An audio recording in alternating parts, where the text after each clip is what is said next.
Mr. President, this Senate observes with alarm the rapacious daredevil among young people in Nigeria and the sharp upsurge in violent crimes, especially kidnapping, armed robbery, and unprovoked attacks on innocent persons across the whole landscape of Nigeria. This Senate is worried that while Nigeria is still enmeshed in fighting an obdurate insurgency, a vicious terrorism campaign, and the variant of terror being unleashed on the cities of Nigeria by armed herdsmen, to add to the plate this current widespread abduction of persons, armed robbery, and ritual killings is a recipe of a society struggling for air. Mr. President, this Senate notes that in the Northwest, the states of Zamfara, Katsina, Kaduna, Kano, and Sokoto are under the grip of armed bandits, armed militias, and bandits who terrorize villages, kill and maim with reckless abandon, and have foisted hunger on the people as a result of the forceful stoppage of farmers from accessing their farms. This Senate is alarmed that traveling through most Nigerian highways has become an ordeal of frightening proportion, as the likelihood of attack by hoodlums is higher than not.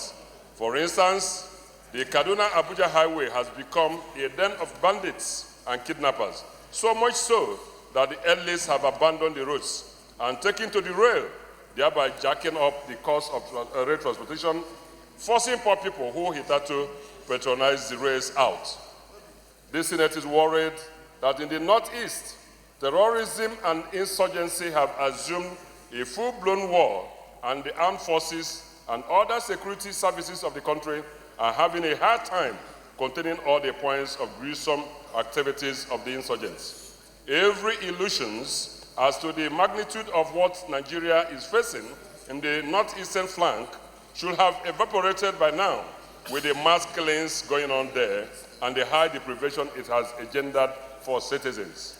This Senate worried that in the north central, armed gangs and murderous herdsmen kill without any considerations, forcing farmers off the farms, raising down whole villages and settlements, and imposing an imminence of famine on the country. This Senate is alarmed that in the southwest, kidnappers and ritual killers are having a field day. In the south-south, the nightmare continues as long stretches of roads, like the east-west road, are declared too dangerous to ply, and the police have officially placed an advisory on danger over the road. Gang payoffs have become the new normal. In the southeast, it is the unrestrained wave of marauding herdsmen who devastate farmlands, kill people, rape women, and of kidnappers and ritual killers, executing with high precision their nefarious activities. This Senate is gravely concerned that the security situation of the country has become both desperate and urgent, as citizens are becoming helpless in the relentless attacks on persons and property, while foreign investors and terrorists are becoming apprehensive of the security situation in the country. This Senate are aware that Section 14(2)(b) of the Constitution of the Federal Republic of Nigeria, as amended, provides that the security and welfare of the people shall be the primary purpose of government. And it is fair to ask if government at all levels are discharging that obligation to the people. This Senate alarmed that the apprehension over being killed or inflicted with grievous bodily harm with all the accompanying trauma has become an everyday fear especially commuters and food, a most basic necessity for the sustenance of life, is strengthened because the rampant criminality does not allow farmers to go to the farms. Farmlands are abandoned. Herding animals is fast becoming a decoy for terrorism and armed robbery. The local economies are groaning under the unbearable pressure. This Senate recognizes that what we are witnessing today is a culmination of long years of neglect of the welfare and future of younger generations, and unwillingness by both government and the elites to to plan for the future or read the signs of fever. Today, the chicken has returned home to roost. The town children are revolting. Hitherto, those high beggars have risen in arms, forcing those with powers of patronage to beg for safety. The elders are being attacked. We have in our hands a dictatorship of the beggars, fueled by drugs and poverty. This Senate knows that while the whole country is being dangerously menaced from every angle, the northern part of the country has come under mass revolt by the poor, expressed in the rampant criminality of the neglected. The poverty and unemployment rates of the country are haunting it. An idle mind, they say, tempts the devil. It is a system for anarchy. This Senate concerned that all Nigerians must come together to find solutions to these problems. We must all wake up. While not excusing criminality, the government and the elites must find productive engagement for Nigeria's huge army of unemployed to stem the tide of widespread insecurity.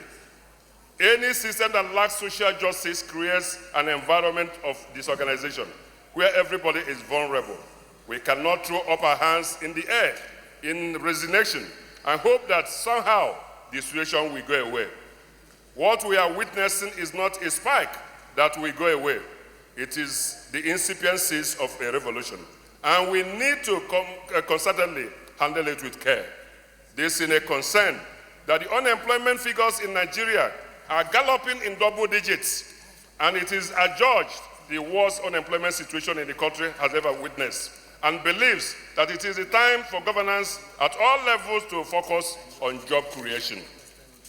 This Senate believes that a huge gap exists between the haves and the have-nots in Nigeria, and is slowly triggering a quiet but certain revolution championed by the downtrodden. The approach to adopt in addressing it must root out the cause, not treat the symptoms. For those who are at the forefront of this uprising have no fear of losing anything.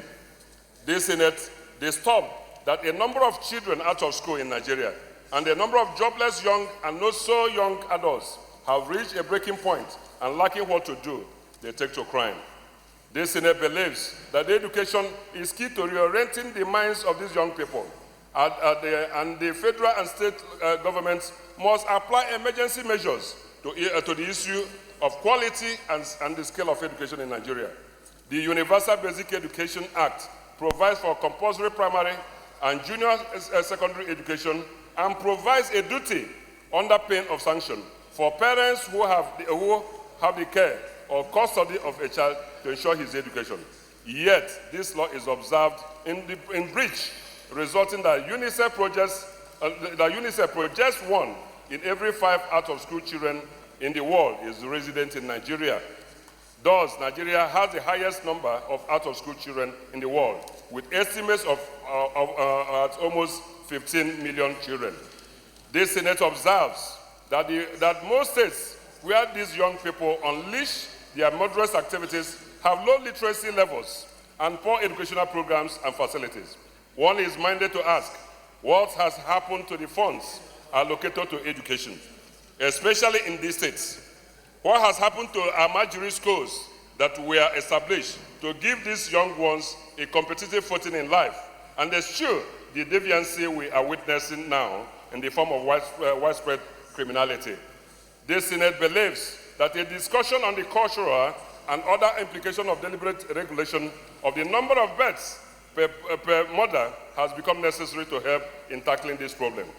This Senate believes that Nigeria needs to double the number of its personnel in the armed forces and other security services and civil policing department to begin a serious duty of securing the country.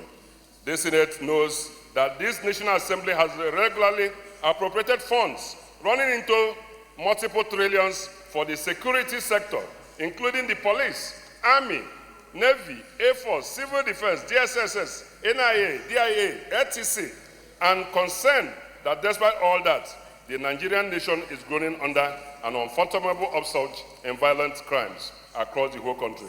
Accordingly, this Senate resolved to, 1, urge the federal government of Nigeria to declare an emergency on unemployment in Nigeria, create pro-poor social safety nets, dedicate 20% of recovered loads to fund same, and to take other urgent measures to stimulate production and other economic activities to engage young citizens of this country. 2, enjoin the federal government to increase the budgets to education by allocating and effectively implementing 26% of their yearly budget to education beginning from the next budget cycle in 2020, and enjoin state to do same. And 3, and finally, urge the federal government to adopt the policy of annual recruitment for all security organs, at least 100,000 personnel per year. I so move. I stand here to identify myself with the spirit and context of this motion. This motion is not simply a motion from that realm, but it is a philosophical and sociological analysis of the situation in the country as it exists in the past, the present, and the dangers of the future. Mr. President, government after government, year in, year out, there have been a series of interventions to address social problems, to address the problems of unemployment and poverty, but it appears it has not been making the desired impact in this country. From my understanding of the heading of this motion, it is about the dangers of poverty, of unemployment, and the possibility of a revolution in this country. As far as I'm concerned, I believe that this motion is more of a wake-up call for the privileged class, the Nigerian bourgeoisie and the elite, to look at the state of the nation and to know that their survival, their comfort, and their privilege is hinged on their ability and capacity to make the ordinary man comfortable. We are heading towards a 200 million mark as a nation. What provisions have we made to address the growing problems of poverty? As parliamentarians, many of us here know very well, right within our homes and within our constituency, there is no problem that is of paramount importance to each and every one of us than the issue of poverty. I believe out of every 10 phone calls you receive here as a parliamentarian, 8 is about people's personal problems.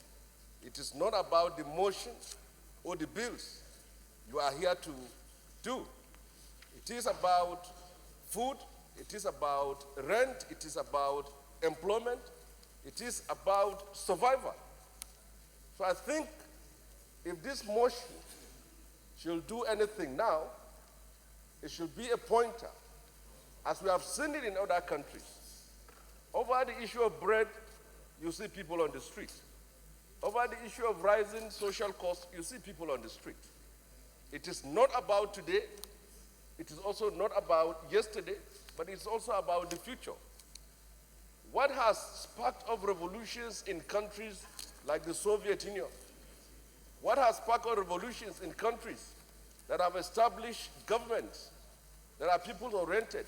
It is about the failure of the elites, the bourgeoisie class, to address those very fundamental issues that could serve as a component of peace and stability. My final note on this is that government social programs should be emphasized to address this issue. But no matter the intervention, as long as you have a socio-economic system that entrenches and institutionalizes the master-servant relationship, that also institutionalizes injustice among us, I think we will simply be dropping a drip on the ocean. Thank you very much. very respected colleagues, Mr. President, like we all know, the purpose and the focus of any government should be to provide for the welfare and the security of the people. Let me go back the memory lane. Almost every government, including military in this country, had tried to deal with the socio-economic issues, particularly addressing the issue of poverty and unemployment. Mr. President, today we are leaders of this country. What behoves all of us in government is to ensure that we continually find ways and means and measures of ensuring that we reduce the incidence of poverty in our country, that we provide opportunities and easy access to employment, not necessarily government taking people into jobs, but providing a very clement economic environment for the citizens, those entrepreneurial in nature and orientation, to create jobs and create employment opportunities. I believe that even though we have some few weeks to go, but we still bear those responsibilities as leaders to ensure that whatever we can do between now and when this assembly will terminate, we do so, and that requires that all hands are on deck. Certainly, to do otherwise is to allow the problem to continue to fester. To do otherwise is to fail in discharging our responsibilities. I think we have tried. I think the executive arm of government, through the social investment program, which we budget 500 billion every year, is also trying. What we need to do differently, Mr. President, distinguished colleagues, is to think outside the box. Why haven't we achieved the desired results? I am sure that we have achieved something, but it's not far enough. And there is a complete agreement amongst all of us that we need to do a lot more to engage, especially our teeming youth. When we went round to campaign in 2019, whether presidential or gubernatorial or National Assembly campaigns, every one of us might have witnessed how our youth are there yearning and looking for a way out. We must provide the way out. I believe that Nigerians are prepared to go along with us so long as we continue to do those things that will provide opportunities for them, and those things that will continue to give them hope and optimism that there is a promise, that there is light at the end of the tunnel. So I urge all of us here that we shouldn't despair. We should continue to do those things that we know will provide relief to our people. If we don't, or we delay, then as leaders, we will be held responsible and we would have failed in providing leadership. I believe that we are all determined to go ahead and do the right things. May God help us. Thank you. Senator Keita. First of all, align myself with the content of this motion. Country, and we can't live in denial.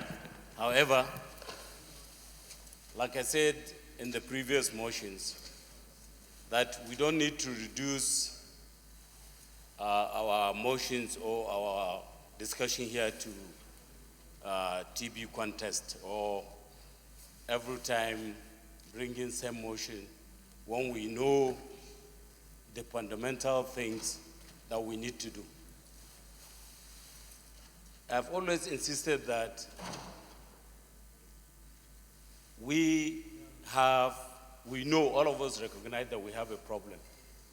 And this problem does not start from yesterday. It has been there, only that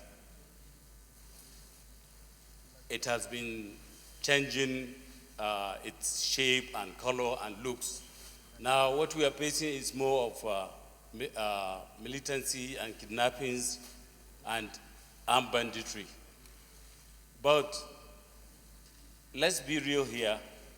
We cannot address these issues by mere coming to mention them on the floor of the House. It's not possible. What we need to do is to articulate a position, and just like the leader has said, invite everybody to propose a solution to this problem. One of which is lack of manpower. The entire security personnel we have in this country is just about 1 million. And I'm glad that in the recommendations of the mover of the motion, Senator Otazi, he said we should try and employ about 100,000. I think that is grossly and inadequate. Maybe we should have a number that will be taken on annual basis or on monthly basis till we get to where we want to get. Secondly, Mr. President, leadership, whenever we lose anybody, be it through kidnapping, armed robbery, the Nigerian mass, the people we represent, are not talking of a particular person or a particular branch of government. They see the whole government as culpable. So we should, in this spirit, try as much as possible to come together and move towards solving this problem. This is my contribution. Mr. President, my name is Ben Mark Bruce, representing Bayelsa East. Senator Otazi, this is a very, very important motion, probably one of the most important motions ever read on the floor of the Senate. It is important because we're at a position where the hunted are now killing the hunters, and the hungry are now killing the well-fed, and the poor are now killing the rich. And this is what we've been talking about for a long time. We're a nation of 200 million, maybe. I don't think Nigerians even know the true population of Nigeria. We're not paying attention to the most important part of Nigeria. And let me explain. For our people to be unemployed, to be employed, the economy has to grow at 15% for about 30 years to employ every Nigerian living today. Our reaction to employ them in government is counterproductive. It does two things. One, it increases the budget, which means there's less money for social intervention. Successive governments in Nigeria have run away from the fundamental issues affecting Nigeria. One, what are population control policies? Does anybody care how many children we have? Does anybody care how many children we ought to have? How many children make up an economy that is truly functional? Nobody cares. So we all talk about the issue, but we avoid what is truly important: population control policies. Now, we don't have to be as draconian as China, where they have a one-child policy, but a one-child policy in China helps stabilize the Chinese economy, and they can grow at 7, 8, 9%. Muslims and Christians will criticize me for my position, but unless this government and all governments have a population control policy, one, we cannot solve the problem. Two, we must spend more money on education. Right now, we have a choice. We either buy books or we buy bombs. We either buy books or we buy bullets. We are buying more bullets, 4 times more bullets than we are buying books. If we don't educate our people, we have to kill them. If you don't kill them, they'll kill you. So you have a choice. Educate them or get killed or kill them. A policy of having a great military, great police force, policing the rich with barbed wire, fence house and bulletproof cars is not the solution to grow the Nigerian economy. To grow the economy and to provide jobs, we must have fewer people. When I was in university, my professor asked us a question. He said, are the Jews the chosen people? Everybody in the class, I was 18 years old, was quiet. He said, are the Jews the chosen people? And he said, let us analyze that question.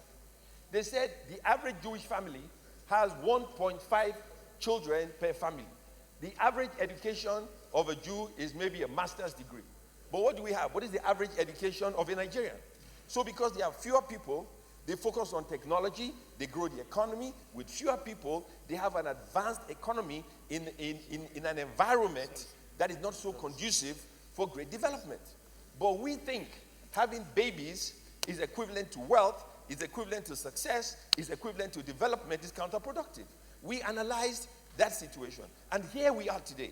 We are making babies. We're not educating our children. We're not giving them jobs. They have no future. Because they have no future, they carry a gun, they carry a knife, they point it at you, they take you out. Because they see you with a beautiful car. And they're on the streets. So the road between Kaduna and Kano is as dangerous as any road in the country. And let me tell you this. The population problem you have in the north is in the whole country. When I went to Bayelsa, 10, 15 children with no clothes on in every hut. So don't think the population problem is a northern problem. It is a Nigerian problem. 200 million people with no jobs, 20 million kids out of school cannot solve our problem. We are faced with a revolution that is here. Don't talk about the revolution coming. The revolution is here. As you go home today, you will get a phone call. Somebody's been killed. Somebody's been dead. Somebody's been raped. Somebody has been maimed, because that is the reality of life. Whether you like it or you don't like it, we have to deal with a population control policy. Muslims and Christians and atheists and whatever you call yourself, do not run away from the subject. I know President Babangida was the only president in the history of Nigeria who tried to deal with this issue by saying, yeah, you should have 4 children per family. You can have 10, 20, 30, that is fine. But as long as you have 20 children, 50 children, be ready to educate them, give them a job, give them hope. If you don't, we have no choice. And one of you or all of us will be faced with a firing squad very soon. Thank you very much. Deputy Senate President. Thank you, Mr. President. I'd like to thank Tazi for raising the bar. I don't intend to go into all the analysis of how bad things are, because I think the lead debate are taking care of that. So I would therefore like to join my other colleagues in seeking solutions to the problems already identified. Regrettably, the Federal Executive Council is sitting now, so apparently those who are supposed to implement what we are saying here may not be listening to us. So I suggest, therefore, that the clerk of the Senate and his staff should take proper note of all the suggestions, so that at the end of the day, we need to articulate them and formally send them to the executive for them to see what they can do to implement some of the suggestions we intend to make today. Now, Mr. President, over the years, we've had successive governments, and they've come up with all kinds of brilliant ideas on how to reduce poverty, reduce banditry, kidnapping, and all kinds of crime. Now, as leader said, if they don't seem to be working, it means that we're not getting it right. And so time has come for us to begin to think out of the box to find lasting solutions. And some of the things you need to do may be painful, but we need to take them. First of all, I'm not aware that we have proper statistics of Nigerians who are unemployed. So they bandit all kinds of figures, which to me doesn't add up. So we need to know who are these Nigerians who are unemployed, one by one, with their names, their local governments, their families, and be able so that can be verifiable, if possible, with phone numbers. Because if you don't have the correct statistics, you can't even plan. So once you have the correct statistics, then we're beginning to make progress. Now, once we have this, I believe that we'll now find a way of making sure that over time, and progressively, we should be able to get employment for these people. But before we get to the issue of employment, everybody needs to make contribution for the well-being of each and every one of us. We need to be our brother's keepers. Time has come for us, when we have these statistics of those who are unemployed and the age in our society, we need to place them on salary. And I suspect and I suggest that what could help is the minimum wage, which we have prescribed, which is 30,000. So that we'll be able to make sure that we have a fund that provide enough money to go around Nigerians who are unemployed, so that at the end of every month, every Nigerian, whether you are working or not, will have 30,000 in your pocket. And this is doable. And those who are working should contribute to this. Once you are unemployed and once you start working, you also start contributing towards it. This is the only way. We have been used to being our border keepers in Nigeria, and in Africa. So we need to go back to that social safety valve that has supported us all these years. Days gone by, some of us who are here, communities contributed money for us to go to school. So I think that we cannot abandon that cultural attitude of being our border keepers. If we have a fund where everybody needs to contribute to make sure that at the end of every month, every Nigerian will get a minimum wage, I'm sure this will definitely help. Then, of course, we have to find a way of expanding opportunities. It is not enough for everybody to be applying for custom duty of army or for police. There are plenty of opportunities we can explore. If you look at the issue of tourism has a huge potential in Nigeria, but it can't work because of the security situation. I remember many years back, I used to go to Kaduna for polo tournament. But you can't go to Kaduna again for polo tournament. And once you're in Kaduna for polo tournament, all kinds of people come around, they say small things, they provide services, and everybody gets involved. And somehow most people get employed. So, and it happens in all parts of Nigeria. So, but it's not happening any longer. So, and because this is because of the insecurity. So we need to resolve quickly the issue of insecurity. All this idea of increasing more number of policemen, it's not going to add up. So I think that we need to do the right thing by deciding to decentralize our policing. Every local government will need to have sufficient police, and we cannot do that unless we give the state the responsibility to do that. So once we're able to secure our people and secure our environment, people will invest in Nigeria, tourism will boost, people will come into Nigeria with their money. Until that happens, nobody's bringing his money here. So if we do that, opportunities will expand. Those who are unemployed will get employment. And then nobody would like to go and stay in the forest and kidnapping people and taking them there and waiting for somebody to bring money. Nobody's interested in that. It's because they have no option. So if they have option, they won't do that. So we need to create options for our people to be able to earn a living without taking to the path of crime. Mr. President, distinguished colleagues, I know that some people will now think that what we are discussing sounds elitist. It's not elitist. So if we put our mind onto this, we're able to achieve it. So, but all this period, what we have done is trying to look for the easy part. And then say we have a situation where you give people 10,000, you'll be able to start business. What kind of business are you going to start with 10,000? So we need to do something that's sustainable and something that's achievable. We should stop deceiving ourselves. And this is a very serious problem. So the earlier we begin to address it, the better for all of us. So I want to thank Utacha and again my colleagues. Today we are looking at the issue from a bipartisan perspective. Because as we said yesterday, Mr. President, remember when we saw President, you told Mr. President that poverty doesn't have any color. It doesn't have local government, it doesn't have state. It doesn't speak any language. It doesn't know a political party, nor does it know religion. All of us are in it together. So today I'm happy that all of us are speaking as statesmen in respect of this matter. So I want to appeal, sir, that we take proper note of the suggestions these very distinguished and knowledgeable colleagues will make, so that we'll be able to articulate them and send to the executive and probably keep it also in the public domain. Senator Sabi. Let me align myself with the spirit and intent of this debate. It is very true that we are having a very serious problem that requires what we should all look at as collective action. When we pass the blame, I think we are just being lazy. The truth is, we must concentrate on looking for solution, because I don't think anything we'll be saying as far as this motion is concerned, and even the content of the motion, has not been discussed in one form or the other in this chamber. Over the past years we've been here, we've looked at numerous issues. And I think what we need to concentrate on right now is what solutions are we offering. We've had budgets.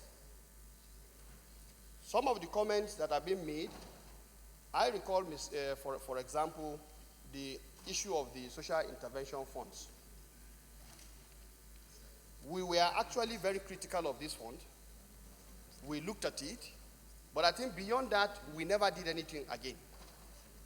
And so, to my mind, as a Senate, I think what we ought to have been concentrating on is what are the solutions. Like one of the contributors said, we have the power of the purse, and when we come to pass budget, at that time we ought to have asked the critical question, to what extent is the Universal Basic Education Act, which we have passed, is being reflected in the activities that are contained in that budget? The idea of the security, to what extent is the budget reflecting some of these issues we are talking about? And I think if we concentrate and turn our attention to some of these solutions, I think we will have been making far more progress than what we are seeing. Now, Mr. President, distinguished colleagues, it is true that as it is, the problems on ground does not recognize your name, does not recognize your tribe, does not recognize where you come from, because clearly there is a fundamental problem, and that problem does not select.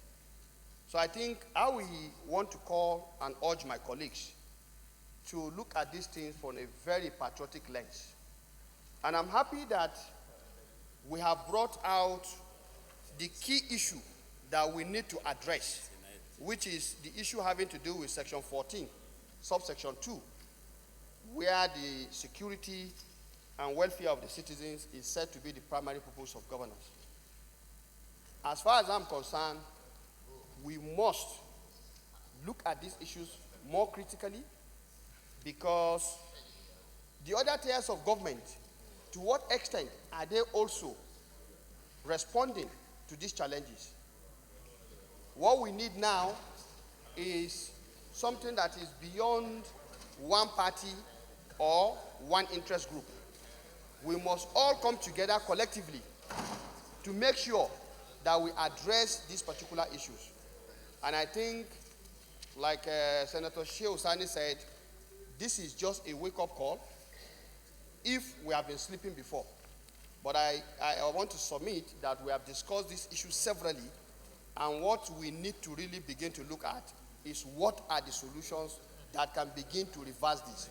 When we look at the population issue, China, India, and the other countries have more populations, but they are making progress because there is solid planning. Solid planning for the next 10 years, for the next 20 years.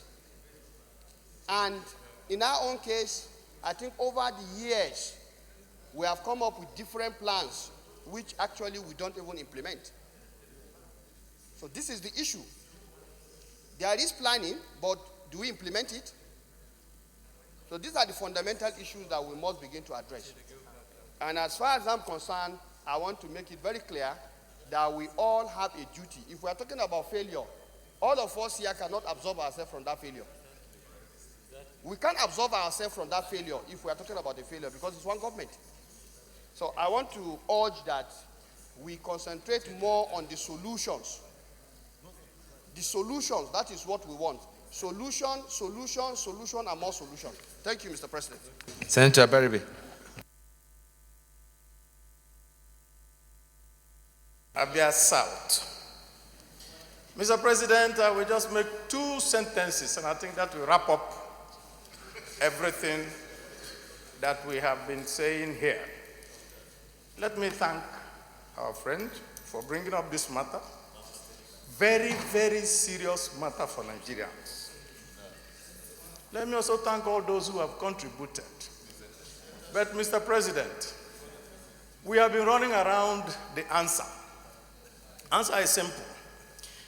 My holy book, the Bible, says, seek ye first the kingdom of God, and every other thing, that's all, will come with it. We can look for all the solutions, but the solution, I think, is this.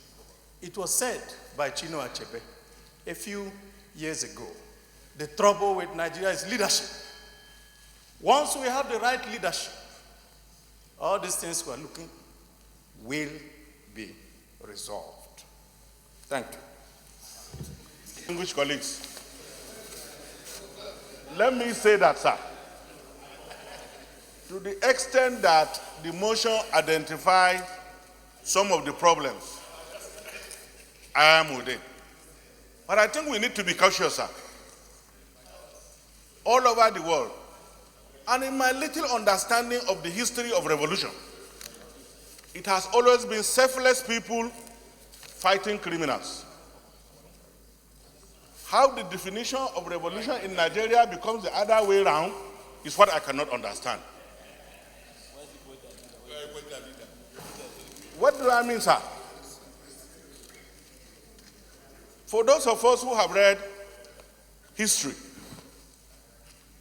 we knew that wherever revolution took place, it was a situation where selfless people who loved their country were fighting criminals. Can we validly say, sir, kidnappers, armed bandits, heismen are selfless people? What we have in Nigeria, sir, is the reverse.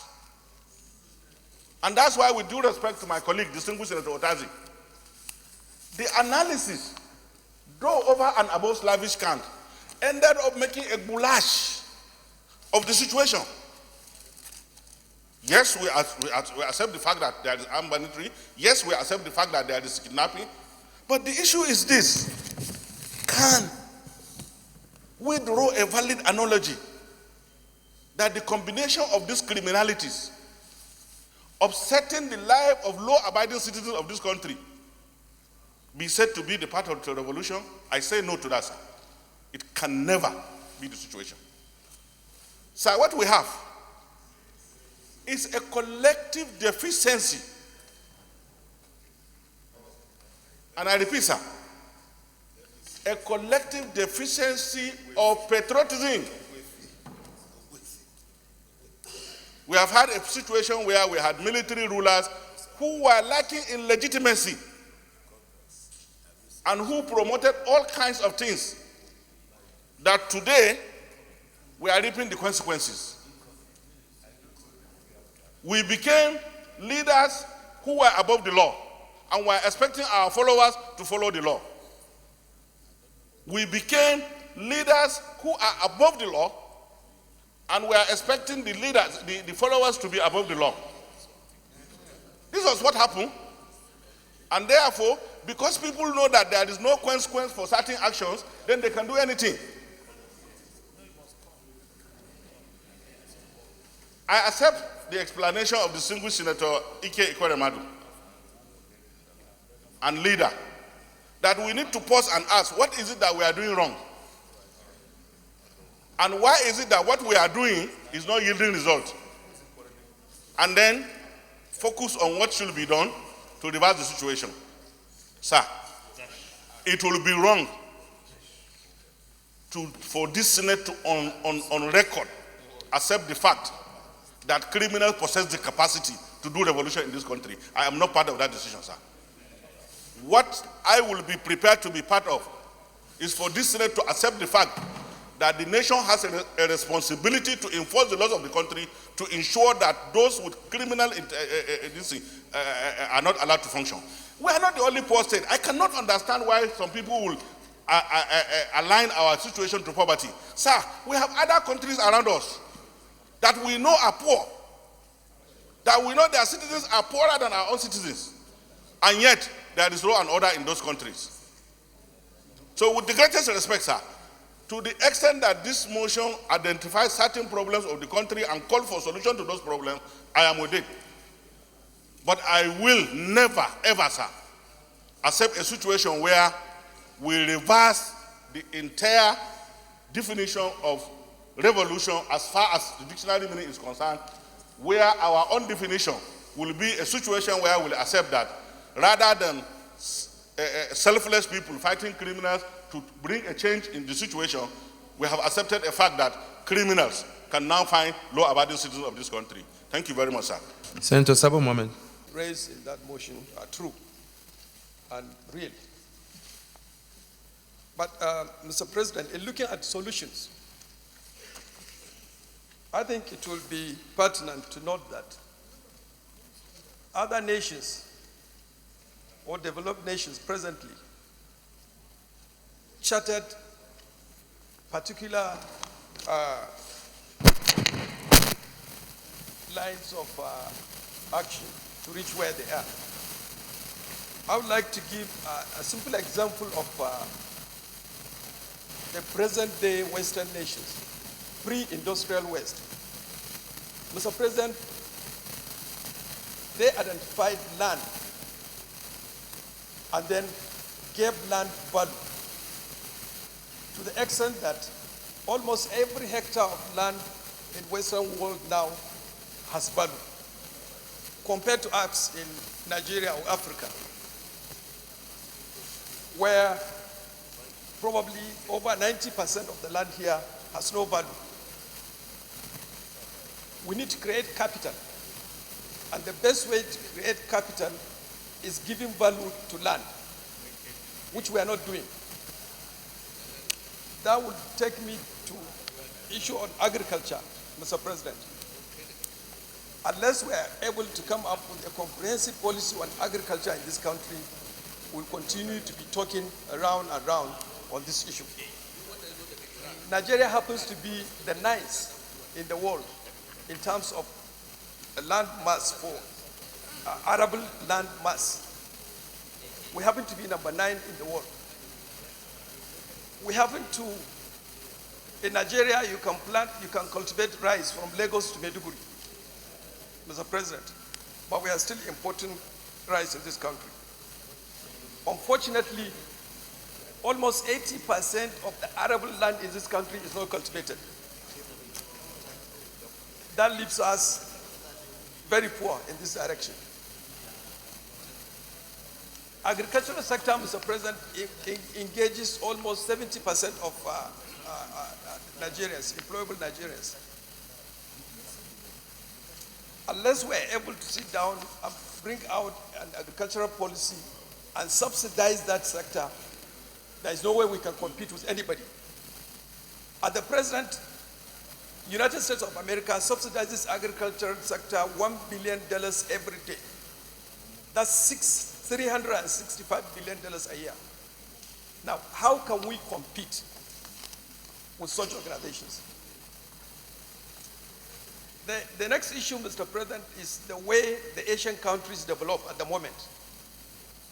What they did, they take out agriculture, they take out industry, and they make the financial system subservient to the two. What does that mean?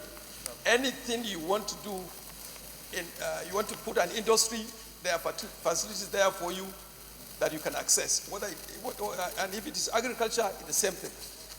In Nigeria, we don't have any such policy. We have banks like Bank of Industry that cannot even give you loan direct. You have to go through a commercial bank to get bank guarantee before you access the loans. So, Mr. President, in moving forward, if Nigeria can come out with an agricultural policy and a land reform whereby we create wealth from the dead capital we have. Everybody knows here how long it takes you to get a certificate of occupancy. If a land has no certificate of occupancy, then it's more or less like a dead capital. We are poor because we have not recognized the importance of land in this country. Almost every villager has a farmland, however small. He has a house, whether inherited or not. But those properties have no value at all because they have no certificate. He cannot use it to raise loan. He cannot. So, in looking at solutions, very importantly, we have to see how we can bring out a comprehensive land reform in this country where people can be able to access recognition for the land by getting a certificate. Secondly, we have to do a lot of work in our financial sector so that it can become subservient to agriculture and industry. These are the two major areas where employment can be generated. agriculture number one, and then industries. Government cannot generate jobs. No matter what handouts we give, they will just be consumed, and that's it. But agriculture and industry, Mr. President, these are the simple solutions. Thank you very much. Senator Bocha. I want to join the speakers before me in supporting this motion. I am gladdened because this motion captures succinctly the temper of the moment. The crux of the matter, Mr. President, is bridging the gap between the poor and the rich, the haves and the have-not. With very due respect to one of the speakers, my very good friend, the pilot, Senator Nala, the Bolshevik uprising that took place in Russia, which gave birth to modern Russia. No pastor or imam told me that those who participated in that uprising were sent. No. They were driven by one challenge of life or the other. But because in Nigeria today, when you are boxed to the corner, and there are no people who may have enough liver like you, all the numbers of those who are unemployed withdraw to the bushes and resort to taking drugs. They are the ones that are holding us hostage. They are the criminals. They will be united in one single objective. If you ask the victims of those who are kidnapped, they will tell you most of these people who kidnap them are enlightened individuals that have gone to school, and I will tell you, you are the type we are looking for. Gradually, they will have a point of convergence. So on whether they are criminals, yes, they are, but they are united in one objective, that they have been denied something from the Commonwealth. It is true that we have suffered poverty of leadership over the years. I can conveniently say where we are today is a careful conspiracy of the elite class, both the politicians, the religionists, the businessmen, the bureaucrats, and all that. We are all involved in this, like one of my colleagues just said.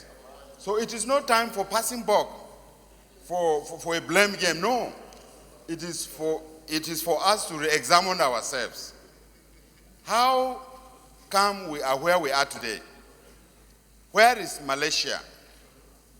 Or even the entire Asian tigers, where we started together. So, Mr. President, we need to look for solution, because there is an evil that is haunting the entire political, social, and economic landscape. And it's not going to spare anybody. We have heard about the Arab Spring. How it happened, nobody knows. It is not as if some saint came together, no. Individuals who were faced with challenges of life came together to confront establishment. And this is exactly what is happening. In Africa here, we saw what is happening in Somalia. We saw what happened in Algeria. So ours will not be different. Let us not deceive ourselves. Those who produce farm, and some of the states will say they are the food basket of the nation. They no longer go to farm because there is no atmosphere is created for farmers to go to farm. All of us, everybody will want to run to Abuja to see what is happening. And that is where they will encompass us here, and we will know that no matter how rich you are, if the poor is not at peace, you will never see peace. And I think it is important we go back to the drawing board and begin to ask ourselves questions. The unfortunate thing that will hasten this revolution is that the poor man is very, very helpless. Even if you create opportunities for employment, you discover that the elite will first choose their own children first. What about those who don't have anybody?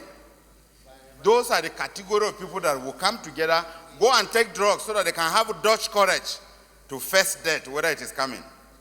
So we must make sure that we stand up and behave like statesmen and look at those who are helpless. This is where the problem lies. Thank you, Mr. President.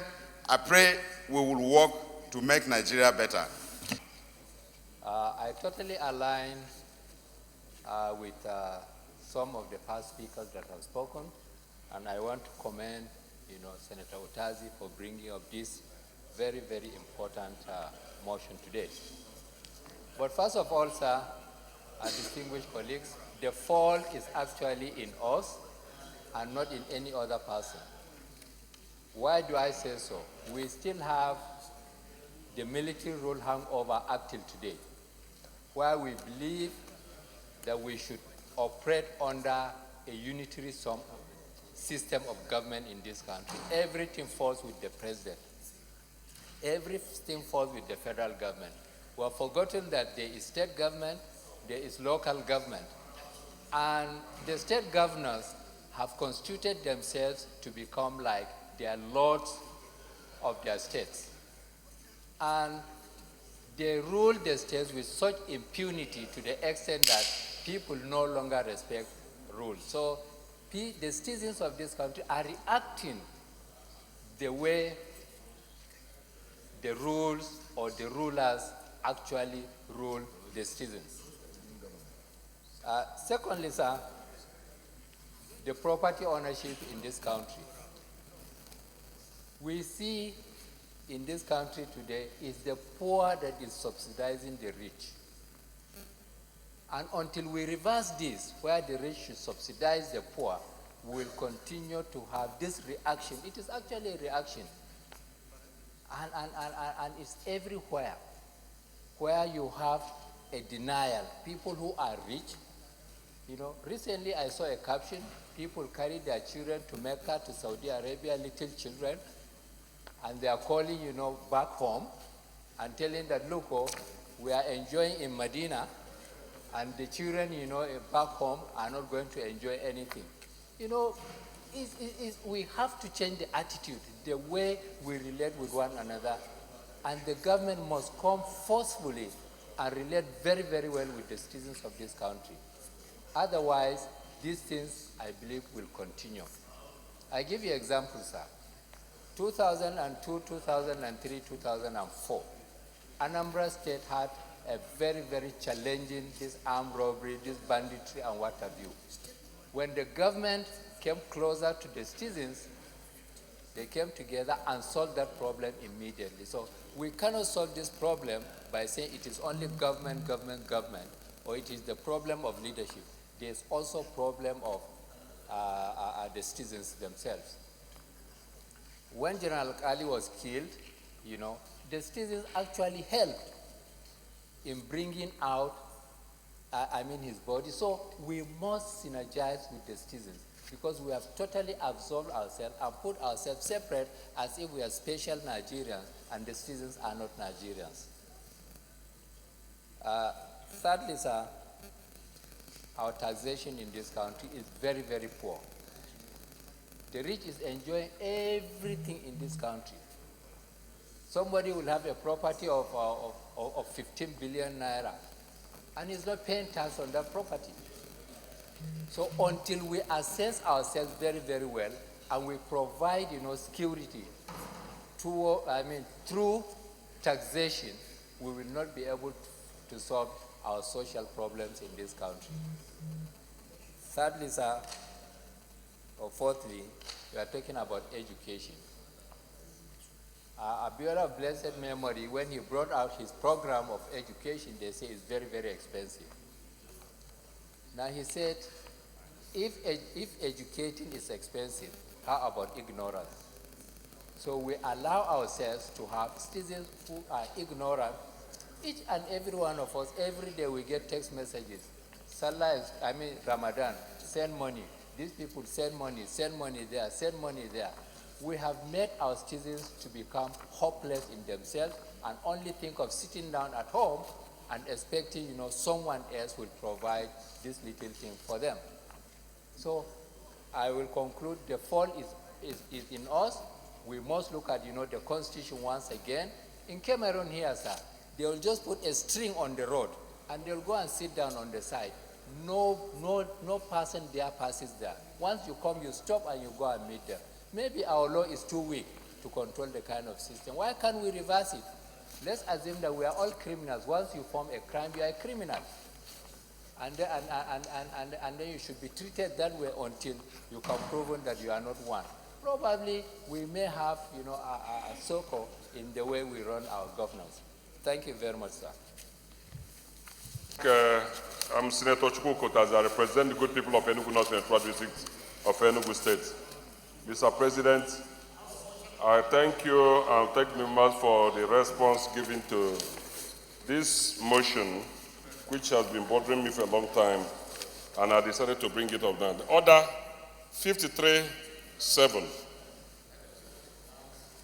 It reads, Mr. President, it shall be out of order to use offensive and insulting language. Well, Senator Keita spoke here. He said that the mover of this motion was looking for television time, and I was competing for attention. He said it, Keita is afraid that he's not here now. He said that I was looking for airtime and attention. Mr. President, everybody who knows me in this Senate for these past 4 years will not say that I'm an attention seeker. I'm concerned as a Nigerian. I'm concerned that there was an outsider who decided to become an insider. And for 12 years, I ran to become a member of this Senate. 2007, 2011, 2015, 12 years. I wasn't an attention seeker. I came here because I want to contribute to this country. I know that certain things are not moving. Mr. President, the other one, my friend also spoke here, but Bacha has responded to Nala, Senator Nala, in putting improper motive into what I was doing, contradicting himself in the process. But I want to say, I'm not here to teach Nigerians how to go a revolution, but I'm pointing to the danger that is looming.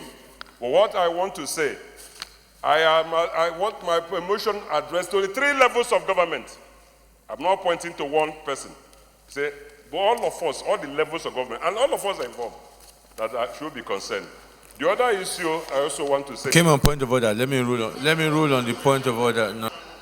Let me rule on the point of order that you've came on. You can't. You have come on the point of order. Let me rule on the point. You have come on the point of order. Let me rule on the point of order. All right. Okay. I'm sure that the point of order is sustained.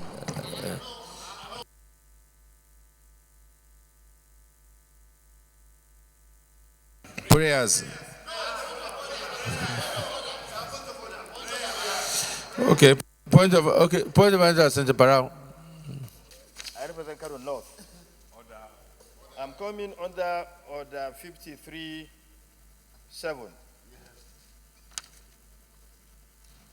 It shall be out of order to use offensive and insulting language.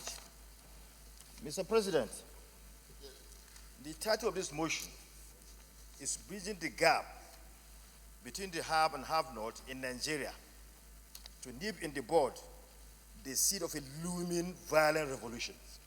Mr. President, we are operating in democracy in this country. I feel insulted. It's offensive to me. We are operating a democracy in this country. There's no place for violent revolution in any democracy. This description of what he wants to do is offensive to me. There's no room, Mr. President. What he'll have said probably will have been a looming democratic revolution. A looming democratic revolution. Everywhere on earth, Mr. President, you have, citizens may have problems. The only way they can change government is through democratic means. That's number one, sir. Again, number two, Mr. President. He said, the motion says, note that the northwest states of Zamfara, Katsina, Kaduna, Kano, and Sokoto are under the grip of armed militia. Mr. President, this is offensive to me and to my people of Kano State. we are not ruled, we are not controlled by any militia. Kano is free. Kano is free. This is misleading and it's offensive to us. And I call on the Mobile Commission to withdraw this immediately.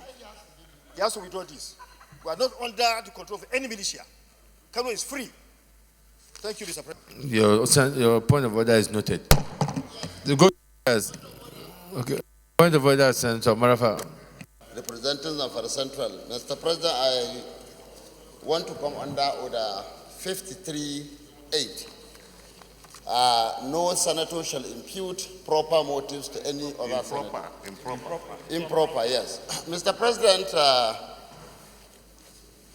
distinguished Senator Utazi, in my opinion, imputed improper motives to the submission of Senator Na'Allah. I'm not standing here to defend Na'Allah, but unfortunately Na'Allah is not on seat to defend himself. And what Na'Allah said, I don't think is totally out of place. I am one of the people that support his position. Mr. President, I don't understand. At a point, I am completely at a loss as to what actually we are talking about. No. Let me restrict you. Let me restrict you to the point of order. Your point of order is Tazi. Yes. So let me rule on it. It's very straightforward. You said Senator Tazi by his comment as imputed impropriety. So it's a very simple thing. So you have said it. So let me now rule on it. I understand you very well. I don't need to explain. You are very skillful. You are very skillful in being able to carry your message, and we understand you very, very well. So let me rule. And then I will now come on order 53.8 myself now, the way you are going.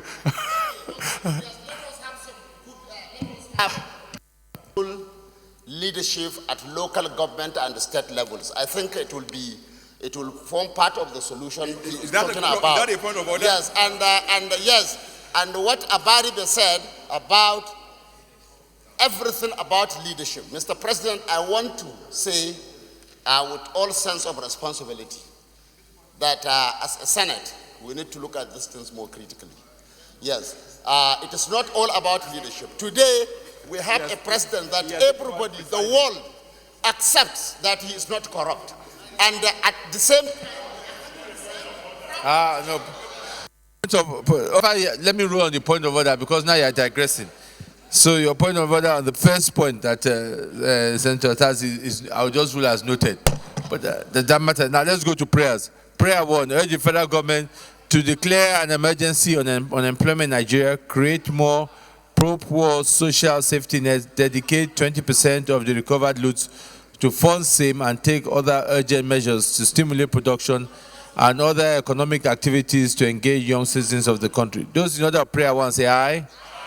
Those against say nay. The ayes have it. Prayer 2, enjoin the federal government to increase the budget to education by allocating and effectively implementing 26% of the yearly budget to education beginning from the next budget cycle in 2020 and enjoin states to do same. Those in favor of prayer 2 say aye. Those against say nay. The ayes have it. Prayer 3, urge the federal government to adopt the policy of annual recruitment for all security organs of at least 100,000 personnel per year. Those in favor of this prayer say aye. Amendment. Yes, Senator Mawabunga. I'm not allowed to speak, but I support this motion completely.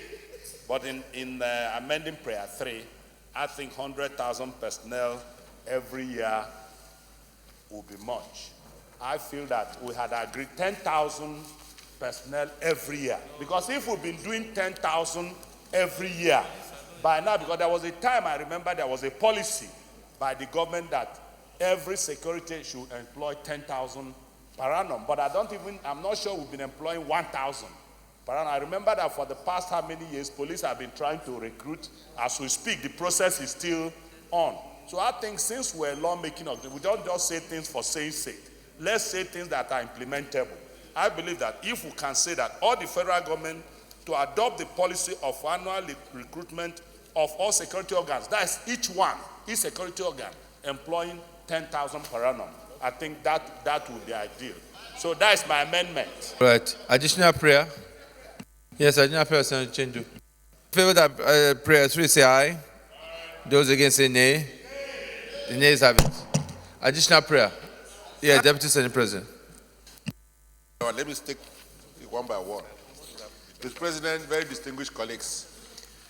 In 2005, I think the 6th Senate, I was chairman of the Senate Committee on Governmental Affairs. I recall that working with Smidan, we came up with a document which we call One Local Government, One Product. Because we went around and identified areas of comparative advantage for each local government, we were able to narrow down what each local government can produce. Unfortunately, all effort to get all the governments, subsidizing government to implement it has failed. That document is still with the SMIDA. Now, the interesting thing is that Ghana have just adopted that particular document, and they do one product, one district.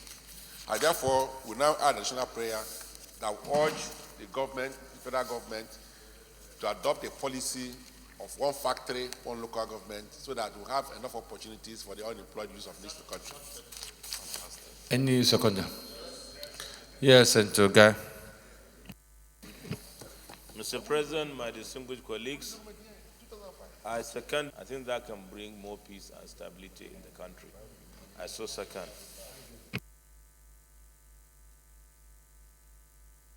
So the additional prayer will urge every federal government to adopt a policy to establish one factory in each local government of the Federation. Those in favor say aye. Those against say nay. The ayes have it. Senator Chendu. Mr. President, for suggesting or proposing an additional prayer that we should have, no matter the shortness of the time remaining for this 8th Senate, that we should have a national summit on youth unemployment. Mr. President, you and indeed this 8th Senate will be scoring a very, very important political. That's the prayer, yes? Okay, let me take it. Any thank you. Senator Sabu Mohammed. Additional prayer, Mr. President. Let me just thank the mover of the motion. Senator Sabi, additional prayer. Yeah, thank you. Primary and junior education is compulsory. So I would like to bring additional prayer to say, urge the local government modalities for effective implementation of the UBE Act provision for compulsory primary and additional prayer, GSP. Something about unemployment support fund, and I'm serious about it. So I'm therefore suggesting additional prayer that the government should set up an unemployment support fund in which everybody, including myself, will be made to contribute to support those who are unemployed until they get employed.